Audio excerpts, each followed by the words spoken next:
Hello, so this is going to be quite a short video because unfortunately I couldn't find all this much information out on this, and unfortunately I've got a cold as well, or some sort of like corona type thing, so you know, my sinuses all are stuffed up and everything.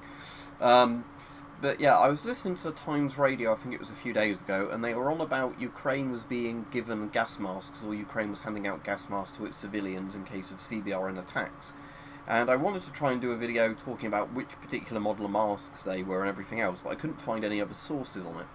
So I have had a look on Google and Google Images, and there's pictures of Ukrainian troops, not civilians, which this sort of article was talking about.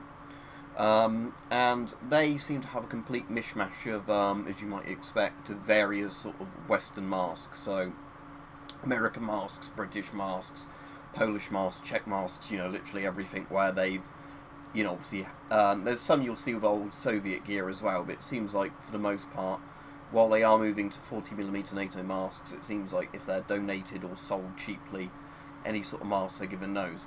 But anyway, the article, like I said, I'm mentioning it because I haven't heard much about it in the news, but it's quite interesting, was saying, or they were discussing on the radio anyway, about basically masks being handed out to civilians. Again, they just said gas masks, they didn't specify what models. Are they old Soviet ones? Are they newly produced things? I don't know.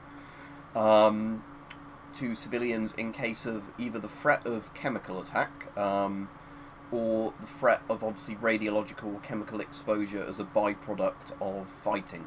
So as in, if Zaporizhia or similar gets hit, or a chemical plant gets hit and, you know, vapours or fallout are released that way. Things like that. So yeah, afraid it's only a short video this week because, like I said, I've got a cold anyway and I feel awful.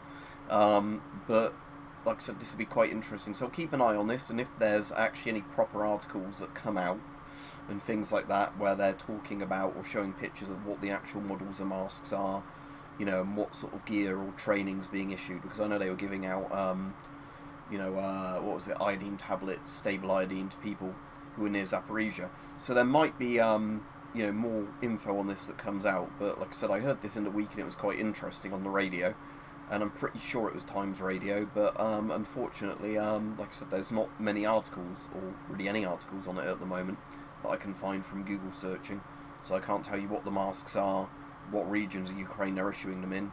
You know, is it the old Soviet stuff, or is it donated stuff, or is it recently purchased stuff? I don't know, but like I said, I'll try and do some updates on this as and when info actually comes out on it.